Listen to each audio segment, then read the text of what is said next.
വെച്ചിട്ടുള്ള രണ്ട് ചോദ്യപേപ്പറാണ്. ഒന്ന് കേൾവിയും മറ്റൊന്ന് കാഴ്ചയും. കേൾവിയെ ആദ്യം പറയാനുള്ള കാരണം എന്താണ്? കാഴ്ചയുടെ സാധ്യതയേക്കാൾ കേൾവിയുടെ സാധ്യത മുന്തി നിൽക്കുന്നു എന്നതാണ് ആദ്യം പറയാനുള്ള കാരണം. ഈ മതിലിന്റെ അപ്പുറത്തു നിന്നുള്ള ശബ്ദം കേൾക്കാം, പക്ഷെ കാണാൻ കഴിയില്ല. കേൾവിയുടെ സാധ്യത കാഴ്ചയുടെ സാധ്യതയേക്കാൾ കൂടുതലാണ്. അതുകൊണ്ട് സംസാരത്തിൽ കേൾവിയുടെ സാധ്യതയാണ് ആദ്യം നോക്കേണ്ടത്. നമ്മളെ കുട്ടി വന്നിട്ട് ഇങ്ങനെ സംസാരിക്കാൻ, എത്രാം ക്ലാസ്? 6ാം ക്ലാസ് ഉദാഹരണം, അല്ലെങ്കിൽ 7ാം ക്ലാസ്. 7ാം ക്ലാസ്സിലെ നമ്മളെ മോള് വന്നിട്ട് ഇങ്ങനെ പറയാണ്, എന്റെ ക്ലാസ്സില് എക്സ് എന്ന് പേരായ ഒരു കുട്ടിയുണ്ട്. എക്സ് എന്ന് പറഞ്ഞൊരു കുട്ടിയുണ്ട്, നല്ല തടിയാണ് എന്ന് പറഞ്ഞു, അല്ലെങ്കിൽ നല്ല ഉഷാറുള്ള പാട്ടാണ് എന്ന് പറഞ്ഞു, അല്ലെങ്കിൽ നല്ല സ്വഭാവമാണ് എന്ന് പറഞ്ഞു, എന്നും പുതിയ തുണിങ്കുപ്പായ എടുത്തിട്ട് വരും എന്ന് പറഞ്ഞു. ഇങ്ങനെ ആകർഷിക്കപ്പെടുന്ന എന്തെങ്കിലും ഒരു കാര്യത്തെക്കുറിച്ച് സംസാരിക്കുകയാണെങ്കിൽ 1ാം ഘട്ടത്തിൽ അത് പ്രശ്നമല്ല, പക്ഷെ പ്രശ്നത്തിലേക്ക് പോകുന്നുണ്ടോ എന്ന് നിരീക്ഷിക്കണം. ഒരു കുട്ടിന്റെ പാട്ട് വേറെ കുട്ടിക്ക് ഇഷ്ടപ്പെട്ടു എന്ന് പറഞ്ഞാൽ പ്രശ്നമല്ല. 1ാം ഘട്ടം എന്ന് പറയുന്നത് പ്രശ്നമല്ല, പക്ഷെ അത് പ്രശ്നത്തിലേക്ക് പോകുന്നുണ്ടോ എന്ന് നോക്കണം. ഒരു കുട്ടിയുടെ സ്വഭാവം വേറൊരു കുട്ടിക്ക് ഇഷ്ടപ്പെട്ടു എന്നുള്ളത് പ്രശ്നമല്ല. ഒരു കുട്ടിയുടെ പെരുമാറ്റ രീതി മറ്റൊരു കുട്ടിക്ക് ഇഷ്ടപ്പെട്ടു എന്നത് പ്രശ്നമല്ല. പ്രശ്നത്തിലേക്ക് പോകുന്നത് 2ാം ഘട്ടത്തിലേക്കാണ്.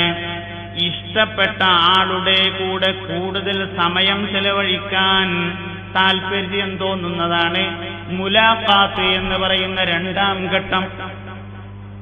ഇഷ്ടപ്പെട്ട ആളുടെ കൂടെ കൂടുതൽ സമയം ചെലവഴിക്കാൻ വേണ്ടി താല്പര്യപ്പെടും. അതെങ്ങനെയൊക്കെയാണ്? അത് 2 തരത്തിലുണ്ടാവും. ഒന്നുകിൽ പോയിട്ടും മറ്റൊന്ന് പോകാതെയും ഉണ്ടാവും. അതായത് ഒരസുഖമില്ല, എനിക്ക് തലവേദനയാണ്, ഇന്ന് ഞാൻ പോണില്ല സ്കൂൾക്ക്. 7ാം ക്ലാസ്സിലാണ് കുട്ടി. നേരത്തെ ഇങ്ങനെ പറയും ചെയ്തിട്ടുണ്ട്. 2-3 ദിവസം തുടർച്ചയായി ഒരു എക്സ് എന്ന കുട്ടിയെ കുറിച്ച് പറയുകയും ചെയ്തിട്ടുണ്ട്. എന്നാൽ ഒരു ദിവസം തലവേദന അഭിനയിച്ച് കുട്ടി സ്കൂളിൽ പോകുന്നില്ലെങ്കിൽ വാപ്പ അന്വേഷിക്കണം, എക്സ് എന്ന കുട്ടി ഇന്ന് വന്നിട്ടുണ്ടോ ഇല്ലയോ സ്കൂളിലെ.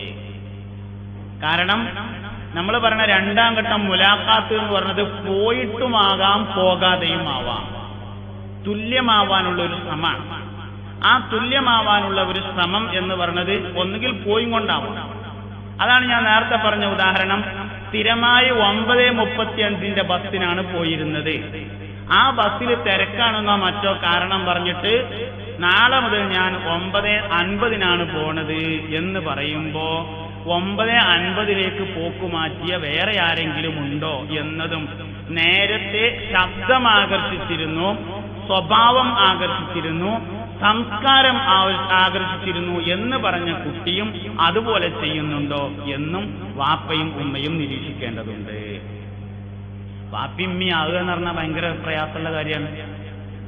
രക്ഷിതാവ് എന്ന് പറഞ്ഞാൽ രക്ഷിക്കുന്ന ദാതാവാണ്. എവിടുന്നാ രക്ഷിക്കുന്നത്? നരകത്തുനിന്നാ രക്ഷിക്കുന്നത്. കുറച്ച് പണിയുണ്ടാവും അതിന്, കുറച്ച് പണിയുള്ള കാര്യമാണ്. ഇത് നിരീക്ഷിക്കണം. 2ാം ഘട്ടത്തിലേക്ക് പോകുന്നുണ്ടോ നിരീക്ഷിക്കണം. 3ാം ഘട്ടമാണ് മുത്താബഅത്ത് എന്ന് പറയുന്ന ഘട്ടം. മുത്താബഅത്ത് എന്ന് പറഞ്ഞാൽ തുല്യമാവാനുള്ള ശ്രമമാണ്. തുല്യമാവാനുള്ള ശ്രമം. പല വിഷയത്തിലും തുല്യമാവാൻ ശ്രമിക്കും. എങ്ങനെ തുല്യമാവാൻ ശ്രമിക്കുക? വെള്ളക്കുപ്പായം സ്ഥിരമായി ധരിച്ചിരുന്ന ആൾക്ക് പെട്ടെന്ന് കണ്ടുക്കണു നീലക്കുപ്പായത്തോടൊരിഷ്ടം. നീലക്കുപ്പായത്തെ ഇഷ്ടപ്പെട്ടിരുന്ന വ്യക്തിക്ക് പെട്ടെന്ന് കണ്ടുക്കണു ചുവപ്പ് കുപ്പായത്തിലേക്ക് ഇഷ്ടം മാറുന്നു. എന്നാ എങ്ങനെയും മാറിയതെന്ന് നോക്കണം. തുല്യമാവാനുള്ള ശ്രമമാണ്. തുല്യമാവാനുള്ള ശ്രമമാണ്. 10ാം ക്ലാസ് വരെ പഠിക്കുമ്പോ SSLC കഴിഞ്ഞിട്ട് കൊമേഴ്സിന് പോകണം എന്നാണ് ഉണ്ടായിരുന്നത്.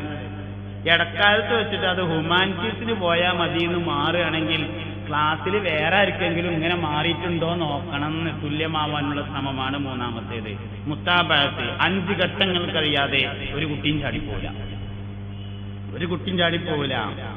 ഇതാണ് 3ാം ഘട്ടം. 4ാം ഘട്ടം എന്ന് പറയുന്നത് മുജാഹദത്ത് എന്ന ഘട്ടമാണ്. മുജാഹദത്ത് എന്ന് പറഞ്ഞാൽ പരിശ്രമമാണ്. പരിശ്രമം എന്ന് പറഞ്ഞാൽ ത്യാഗം ചെയ്യാനുള്ള സന്നദ്ധതയാണ് 3ാം ഘട്ടം ഉണ്ടാകുക.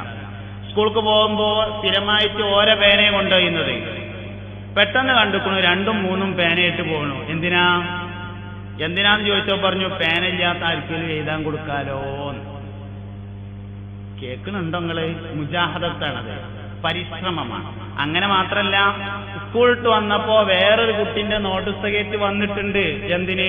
എഴുതി കൊടുക്കാനേ. ത്യാഗം ചെയ്യാനുള്ള സന്നദ്ധത ആർക്ക് വേണ്ടി? ആദ്യം പറഞ്ഞ എക്സ് എന്ന കുട്ടിക്ക് വേണ്ടിയായിരിക്കണം. അപ്പൊ ഈ ഘട്ടങ്ങൾ കഴിഞ്ഞ് മുജാഹദത്ത് എന്ന് പറയുന്ന ഘട്ടത്തിലേക്ക് അതെത്തിയിട്ടുണ്ടാവും. ഇങ്ങനെ വരിക. അഞ്ചാമത്തതാണ് മുലാബത്ത് എന്ന് പറയുന്ന ഘട്ടം. മുലാബത്ത് എന്ന് പറയുന്ന ഘട്ടത്തിലേക്ക് എത്തിക്കഴിയുമ്പോൾ കുട്ടിയുടെ ശരീരത്തിൽ ഒരു പ്രത്യേകമായ ഹോർമോൺ പ്രൊഡ്യൂസ് ചെയ്യുന്നതാണ്. പ്രത്യേകമായ ഒരു ഹോർമോൺ പ്രൊഡ്യൂസ് ചെയ്യും. സ്നേഹത്തിന്റെ വളരെ പ്രധാനപ്പെട്ട ഒരു ഹോർമോൺ ശരീരത്തിൽ പ്രൊഡ്യൂസ് ചെയ്യും. ഡോപ്പമിൻ എന്ന് പേരായ ഒരു ഹോർമോൺ ശരീരത്തിൽ. നമുക്ക് ദേഷ്യം ഉണ്ടാവുമ്പോൾ ശരീരത്തിൽ ഉണ്ടാവുന്ന ഹോർമോൺ ഉണ്ട്. അസൂയ ഉണ്ടാവുമ്പോൾ ശരീരത്തിൽ പ്രൊഡ്യൂസ് ചെയ്യുന്ന ഹോർമോണുകളുണ്ട്. എന്നാൽ സ്നേഹമുണ്ടാകുമ്പോൾ പ്രൊഡ്യൂസ് ചെയ്യുന്ന ഹോർമോണാണ് ഡോപ്പമിൻ എന്ന ഹോർമോൺ. ഡോപ്പമിൻ ഹോർമോൺ പ്രൊഡ്യൂസ് ചെയ്യും. ഡോപ്പമിൻ ഹോർമോൺ പ്രൊഡ്യൂസ് ചെയ്തു എന്ന് തിരിച്ചറിയാനുള്ള വഴി എന്താ? ഞാനീ പറഞ്ഞത് നിങ്ങൾ നല്ലോണം ശ്രദ്ധിച്ചിരിക്കണം. ഡോപ്പമിൻ ഹോർമോൺ പ്രൊഡ്യൂസ് ചെയ്താൽ ഡോപ്പമിൻ ഹോർമോണിന്റെ സാന്നിധ്യമുള്ള വസ്തുക്കളോട് പ്രിയം കൂടും. ഉദാഹരണം ചോക്ലേറ്റ്. ചോക്ലേറ്റിലാണ് ഡോപ്പമിൻ ഹോർമോൺ ഉള്ളത്. പ്രണയ ജോഡികൾ ചോക്ലേറ്റ് കഴിക്കുന്നതിന്റെയും ചോക്ലേറ്റ് കൈമാറുന്നതിന്റെയും പിന്നിലെ രഹസ്യം അതാണ്. ഓരോന്നിനും ഓരോ സംഗതികളുണ്ട്. ഭയങ്കര ദേഷ്യമുള്ള ഒരാളാണ്, പാരമ്പര്യമായിട്ട് തന്നെ ദേഷ്യമുണ്ട്. എന്നാൽ വീട്ടിൽ ചുവന്ന മുളക് കൂടുതൽ ഉപയോഗിക്കുന്നുണ്ടാവും. കാരണം ചുവന്ന മുളകിൽ ആ സാധനം ഉണ്ട്. അതിന് മാറ്റിയിട്ട് പച്ചമുളകും ചീനളകും കുരുളകും ഇഞ്ചി ആക്കിയാലോ? മെല്ലെ മെല്ലെ. ഒരു ദിവസം കൊണ്ടെന്നല്ല ഞാൻ പറഞ്ഞത്, ഒരു ദിവസം കൊണ്ടല്ലല്ലോ ഉണ്ടായത്. കുറെ കാലങ്ങളെ കൊണ്ടാണ് ഉണ്ടായത്. കുറെ കാലങ്ങളെ കൊണ്ടത് മാറിപ്പോവും. ഞാൻ ഈ വെറുതെ പറയുന്നല്ല. ഭയങ്കര ദേഷ്യക്കാരൊക്കെ പെരേത്തെ കാര്യം ഒന്ന് ആലോചിച്ച് നോക്കി. ഭക്ഷണത്തിൽ ചുവന്ന മുളക് കൂടുതൽ ഉപയോഗിക്കുന്നുണ്ടാവും. കാരണം ചുവന്ന മുളകിൽ ദേഷ്യപ്പെടുത്തുന്ന സാധനമുണ്ട്. എന്നാൽ ഇഷ്ടപ്പെടുത്തുന്ന സാധനമുള്ളത് കൊക്കപ്പഴത്തിലാണ്.